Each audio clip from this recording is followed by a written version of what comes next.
Bonjour et bienvenue sur Technapa, la Tech à Papa. Alors aujourd'hui, le test d'un graveur laser grand format. Hein. Comme vous voyez voir, la boîte est énorme.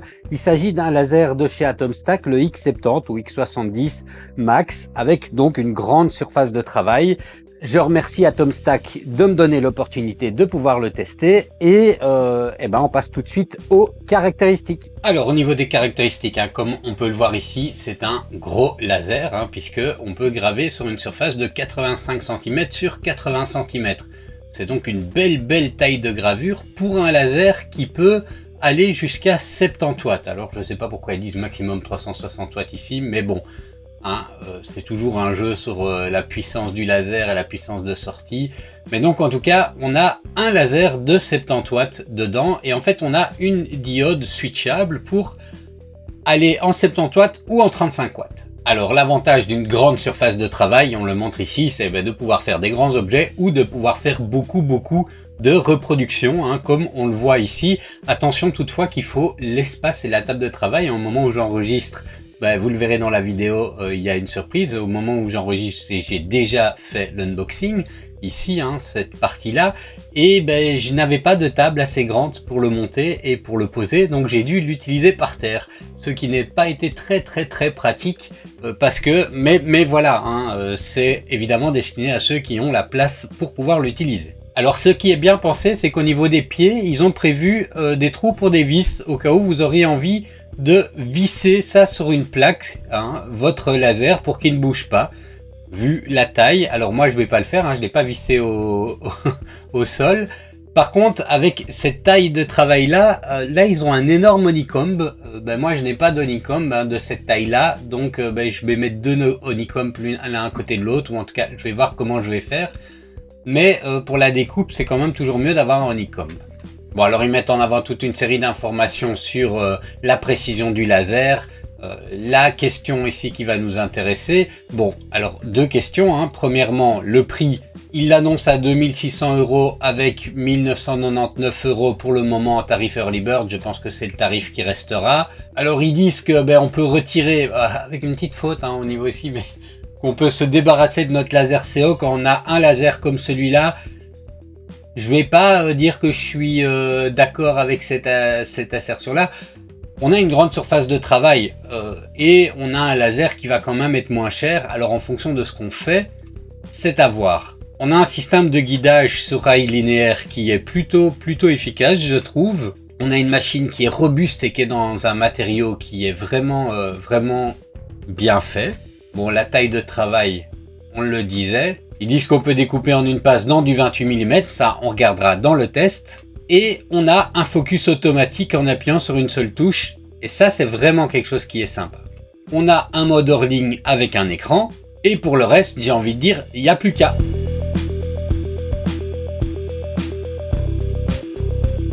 Bon alors dans la boîte, on a déjà un manuel qui n'est pas tout petit. Hein. On peut voir ici, bon il est en multilangue, mais il est complet. Il est plutôt clair. Alors dans la boîte, on va trouver une paire de lunettes. Comme d'habitude, mon petit aïeul sur la paire de lunettes, achetez-en une qui protégera vos yeux. C'est un laser qui permet de travailler offline et qui dispose d'un écran. Et donc on a ici l'écran qui semble d'être de relativement bonne qualité. Et en tout cas avec de l'espace pour bien voir. Alors comme je le disais, ceci c'est un des cadres, hein. Donc vous voyez, hop, un des côtés du cadre, donc il y a de la marge pour l'espace de travail.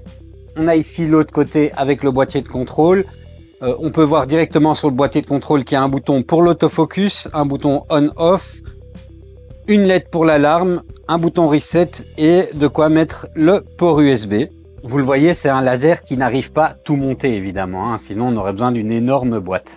Alors, là, je vois qu'on va devoir s'amuser à installer nous-mêmes les courroies. Mais bon, rien de très compliqué. On a le boîtier de contrôle de l'Air Assist de chez Atomstack. Hein, c'est toujours le même.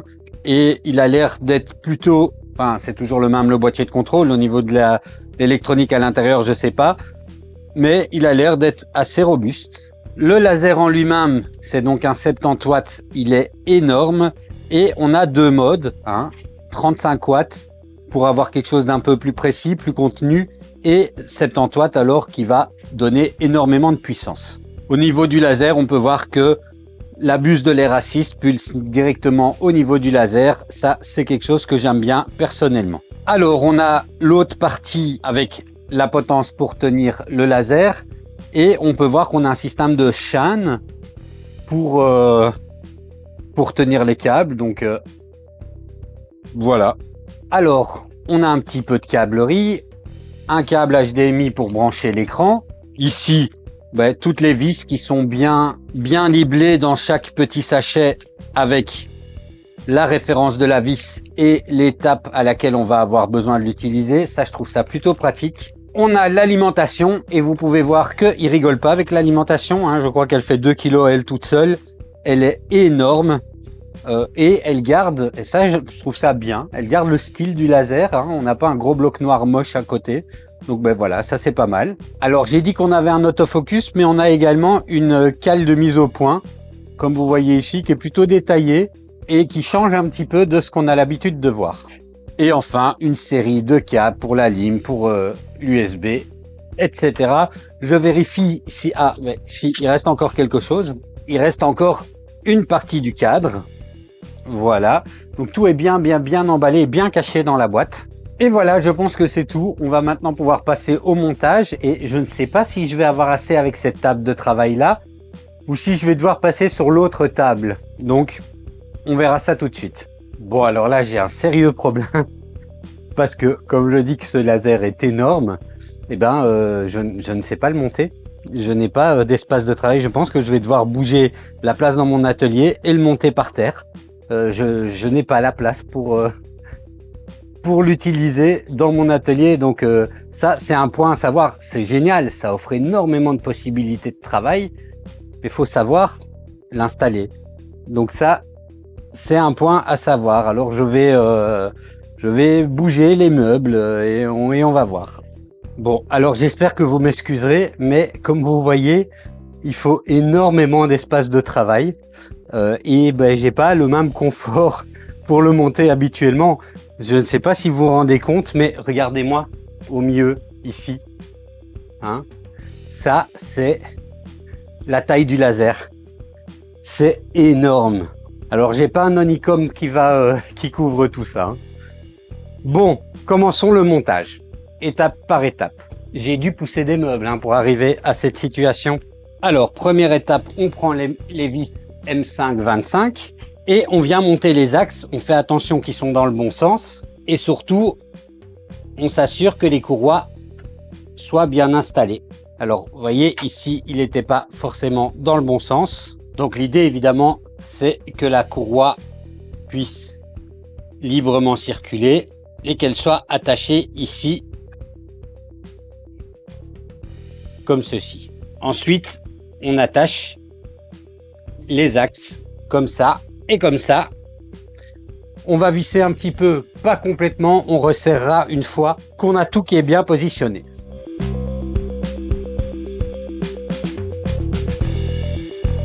Alors quand c'est fait, on vient visser de l'autre côté.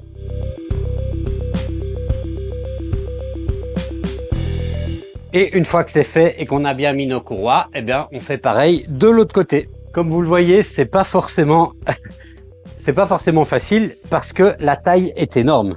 Ensuite, on vient visser sur les côtés là, ici, avec les petites vis qu'on retrouve à l'étape 2. Ce sont des vis M5-10. On en a 2 à placer de chaque côté. Alors, c'est super. Mon tournevis électrique a décidé de rendre l'âme.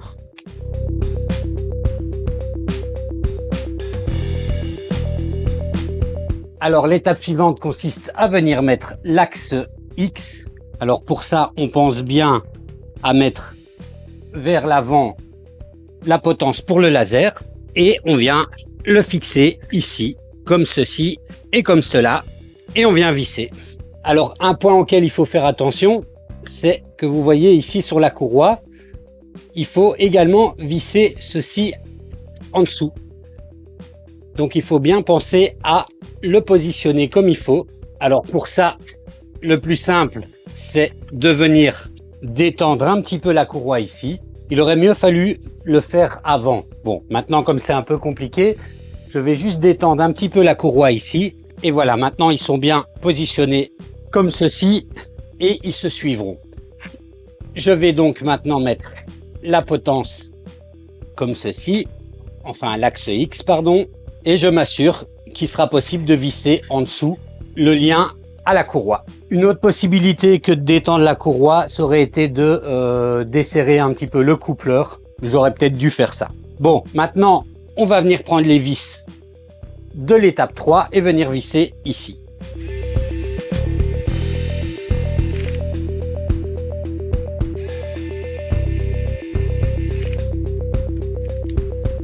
Une fois qu'on a fait les deux côtés, on vient prendre les vis suivantes et on vient justement attacher les courroies à l'axe X.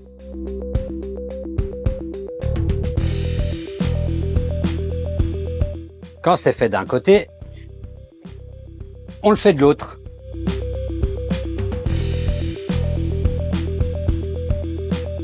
Alors maintenant que c'est fait, histoire de venir synchroniser les courroies, on vient le mettre tout à fait au fond et voilà, c'est fait. Alors maintenant, ce qu'on va faire, c'est venir attacher la petite chaîne. Alors premièrement, pour y voir clair, on va venir attacher le tube ici et le câble en clipsant simplement comme ceci. Alors, c'est déjà pas facile à faire quand on est tout seul.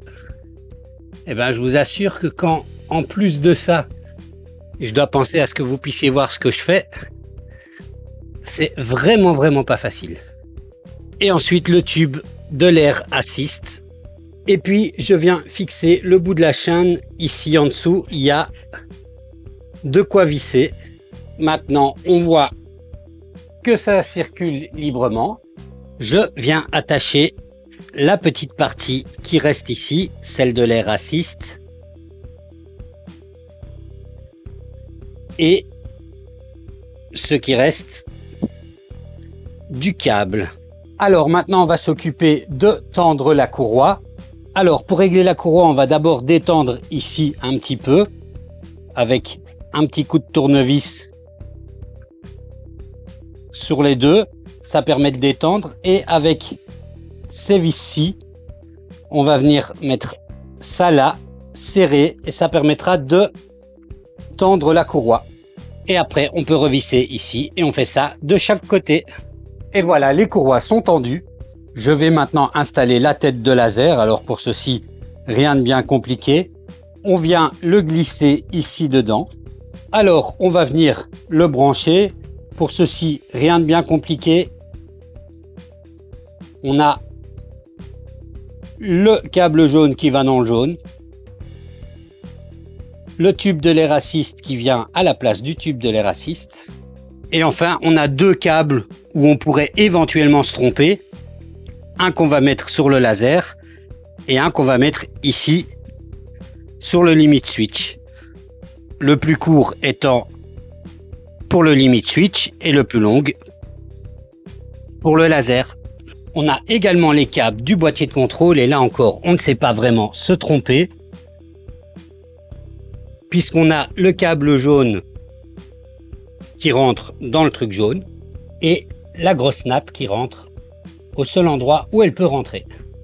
On doit connecter également le limit switch et pour ceci on a un petit câble qui vient là en dessous, voilà ici, et je termine en venant resserrer tous les clips pour le câble.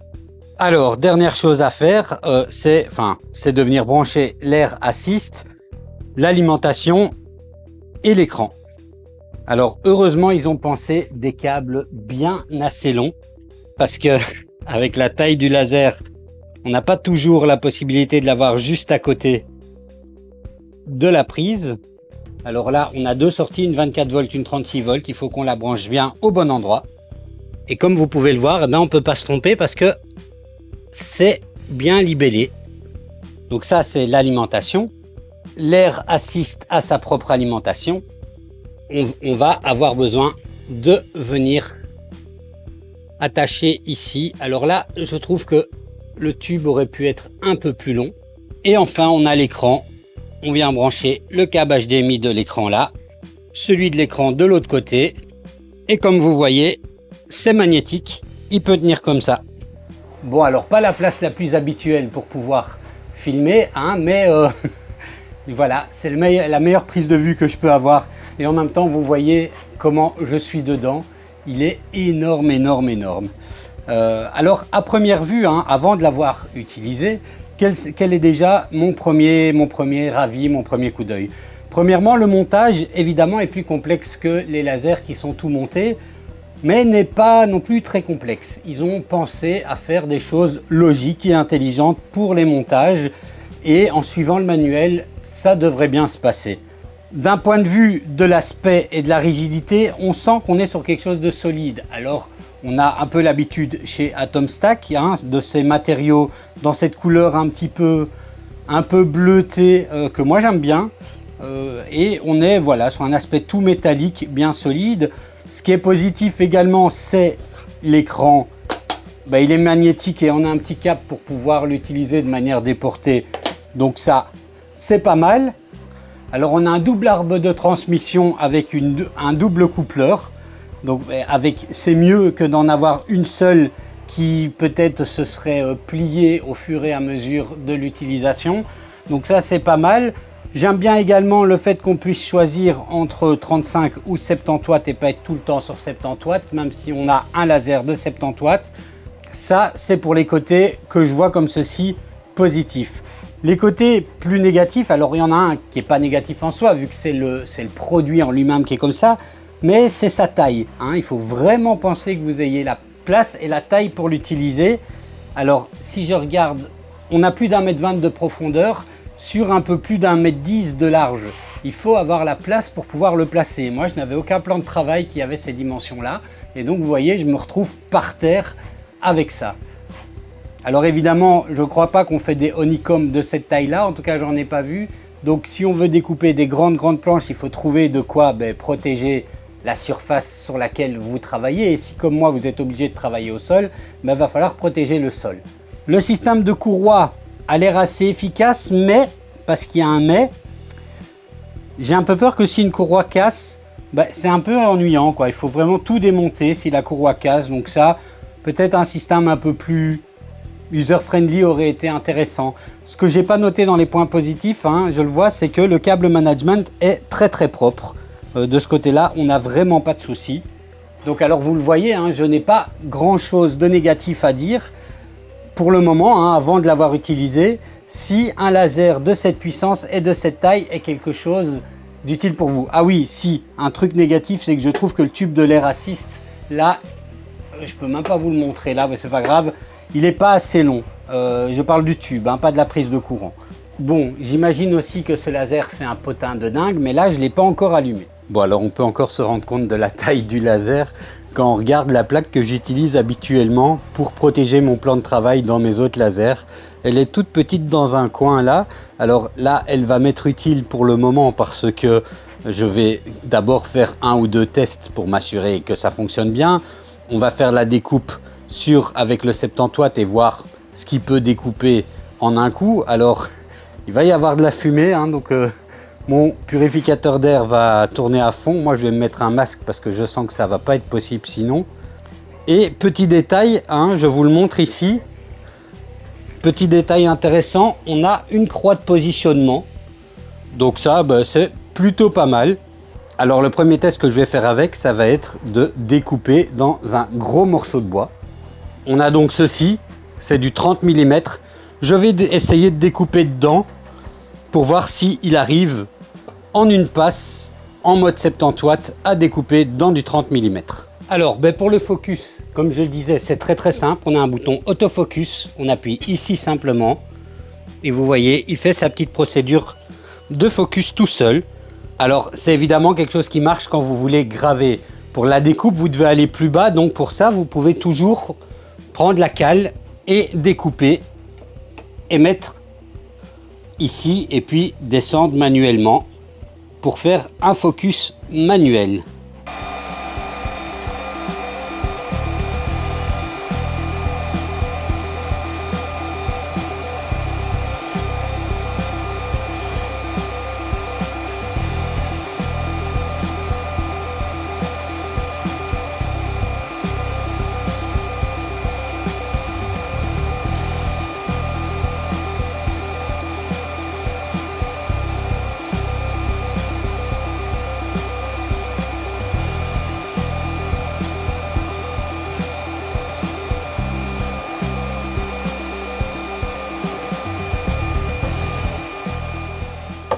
Alors, c'est le moment de vérité.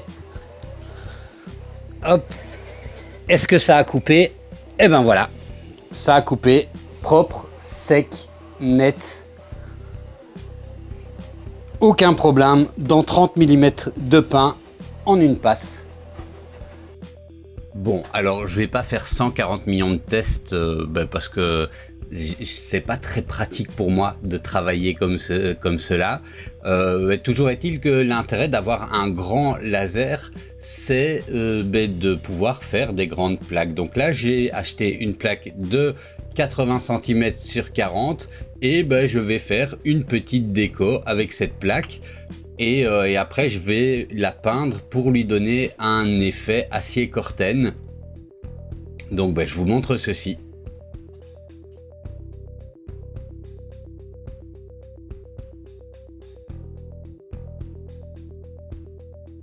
Bon, voilà, hein, ça a bien fonctionné, ça a bien gravé. Vous voyez, alors ici, on est donc sur du 70 watts. J'ai mis 1h20 à peu près à le faire.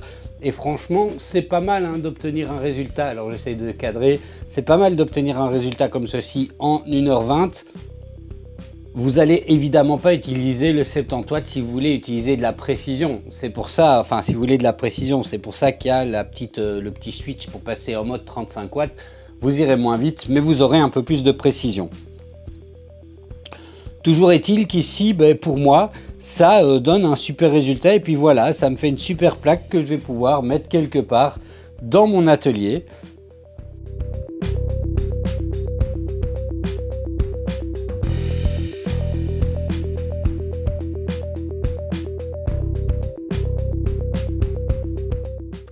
Alors comme je le disais, je ne vais pas multiplier les tests puisque fondamentalement, on est sur un graveur qui a l'avantage d'avoir une double diode 35-70 watts. On est plutôt sur une proposition qui est non pas pour monsieur et madame tout le monde qui dans son petit chez-soi a envie de travailler un peu avec un petit laser, mais vraiment une proposition qui va parler aux artisans qui ont besoin de travailler sur des grandes surfaces avec beaucoup de puissance, soit pour faire de la découpe sur des matériaux, vous voyez, des matériaux qui sont quand même assez épais, hein, soit pouvoir gagner en vitesse et en productivité grâce à la possibilité d'aller un peu plus vite dans les vitesses, pour autant qu'on n'a pas besoin d'avoir extrêmement de précision. Après, si on a besoin de précision, le mode 35 watts offre quand même un bon compromis entre vitesse et précision.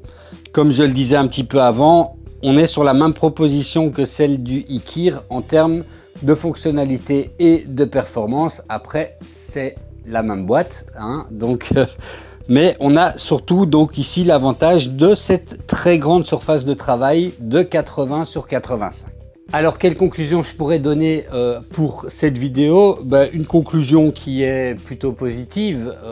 Attention toutefois, hein, je viens de le dire un petit peu avant, donc je me répète pour ma conclusion. Ça va pas être un graveur que je vais conseiller à monsieur et madame tout le monde. Premièrement, il faut de la place pour le plan de travail, hein, ça c'est indéniable. Vous avez vu, moi j'ai dû le mettre par terre, c'est pas une manière très confortable de travailler. Pourtant j'ai pas des tables toutes petites, mais il faut quand même plus grand parce que s'il y a une surface de travail de 80 sur 85, il y a une empreinte au sol de plus d'1 mètre, sur plus d'1 mètre. Donc on est même à 1,20 m sur un peu plus d'1 mètre. Donc ça, c'est vraiment quelque chose qu'il faut savoir. Et c'est que le cadre, il faut penser qu'à côté de ça, il y a les racistes, il y a la lime qui est énorme. Donc il vous faut de la place sur votre plan de travail. Ensuite, on est sur quelque chose de beaucoup plus grand. Pour le positionnement de ces pièces, il faut un honeycomb, puis il faut prévoir quelque chose où on peut se graver une grille de placement. Parce que moi, vous avez vu un peu le bricolage que j'ai fait, ça n'a rien de pro. Alors, je ne suis pas un pro, hein, je ne suis même pas un artisan. Moi, je teste et j'ai un peu de connaissances là-dedans. Mais voilà, c'est une opportunité qu'on m'a donnée de tester un modèle qui, en fait, ne correspond pas à mes usages à moi. Mais néanmoins, je pouvais quand même montrer, et je sais que parmi vous, il y en a quelques-uns qui ont l'usage de ce genre de modèle. Donc, j'ai pas envie de vendre la solution miracle à quelqu'un qui n'a pas l'utilisation de ceci. Par contre, si vous avez l'utilisation de ceci, si vous voulez graver ou découper sur des grandes plaques avec de la puissance, eh ben, c'est une solution qui est vraiment à envisager parce que, eh ben, moi je trouve qu'il a quand même pas mal d'atouts.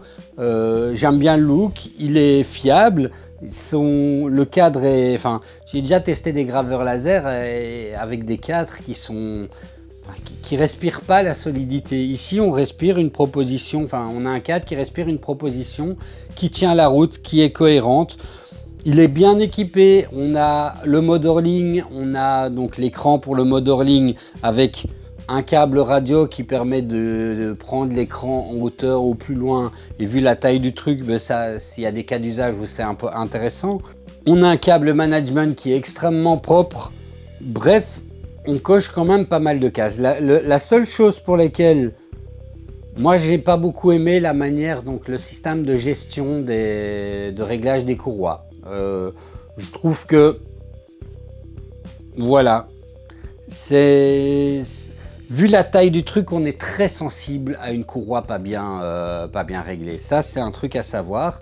Et ben, le système de réglage des courroies ben, facilite pas le travail. Voilà, c'est probablement un système qui est assez proche de ce que les artisans ou les industriels vont enfin les semi-industriels qui utilisent ce genre de cadre-là et pas un laser CO ont comme habitude. Mais moi, voilà, j'ai plus l'habitude maintenant des machines qui aident le consommateur, le particulier à bien régler ses courroies. Et là, ici, ouais, c'est peut-être un point d'amélioration qu'il faut leur laisser ou leur communiquer. C'est que, vu l'impact sur un modèle aussi grand d'une courroie pas entièrement bien réglée, eh ben, un système qui aide un peu plus aurait été appréciable.